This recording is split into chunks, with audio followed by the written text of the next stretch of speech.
கிறிஸ்துவுக்குள் அன்பானவர்களே, கர்த்தருடைய நாமத்தில் உங்களை மகிழ்ச்சியுடன் வாழ்த்துகிறேன். கர்த்தர் உங்களோடு இருப்பாராக, உங்களை ஆசீர்வதிப்பாராக. பல போதர்கள் பல மேடைகளில் திரும்ப திரும்ப சொல்லுகிற ஒரு காரியம் என்னவென்றால், எதை நீங்கள் இழந்தீங்களோ அது எல்லாம் உங்களுக்கு அப்படியே திருப்பி கிடைக்கும். எதையெல்லாம் இழந்திருக்கிறீங்களோ அத்தனை கர்த்தர் உங்களுக்கு திருப்பி தரப்போகிறார் அப்படிம்பாங்க.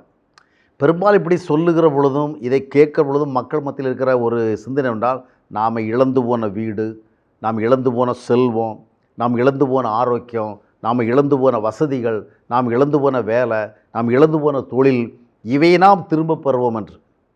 ஆனால் சில நேரங்களில் நாம் இழந்து போன எல்லாவற்றையும் திரும்ப பெறுவது இல்லை என்கிற யதார்த்தத்தை நம்ம ஏற்றுக்கொள்ள வேண்டும். நிறைய விஷயங்களை நம்ம திரும்ப பெறுவோம், ஆனால் எல்லாவற்றையும் திரும்ப பெற்றுவிட மாட்டோம்.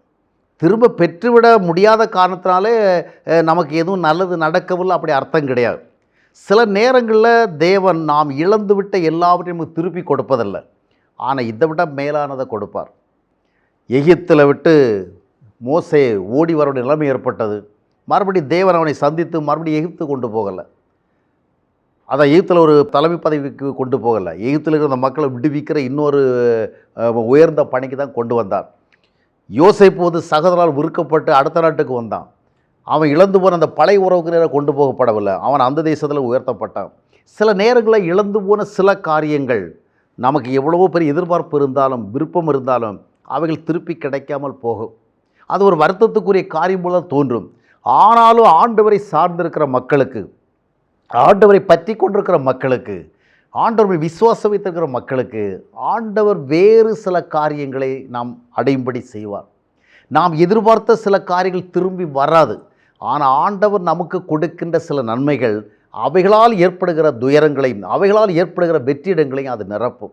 அந்த துயரத்தை விட்டு வெளியே வர செய்யும். இழந்து போனவளை குறித்து ஏற்பட்ட விரக்தியிலிருந்தும் சோர்வுகளிலிருந்தும் சஞ்சலிலிருந்தும் நம்மை வெளியே கொண்டு வந்து ஆண்டவர் தந்த நன்மைகளின் விளைவாக நாம் மறுபடியும் ஒரு அர்த்தமுள்ள வாழ்க்கையை வாழ்வதற்கு நமக்கு உதவி செய்யும். எனவே நாம் கேட்க வேண்டியது, ஆண்டவரே, என்னுடைய அடுத்த கட்டம் எப்படிப்பட்டதாக இருக்க வேண்டும்?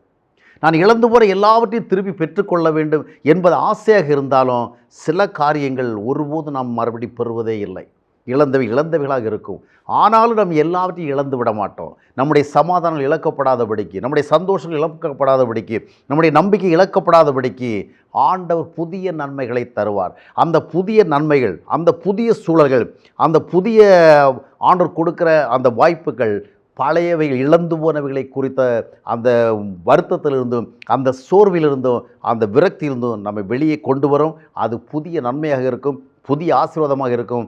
எனவே இழந்து போனவைகளை பெற்றுக்கொள்ள நாம் ஆர்வப்பட தவறல்ல. ஆனால் இந்த உலக சூழல்களிலே சில இழப்புகள் மறுபடியும் நமக்கு வருவது இல்லை. ஆனால் அதற்காக நாம் நம்ம எதையும் அடைய முடியாமல் போயிட்டோன்றல்ல, ஆண்டவர் புதிய நன்மைகளை தருவார், புதிய காரியங்களை செய்வார். நிச்சயமாக நமக்கு போதுமானவராக இருப்பார்.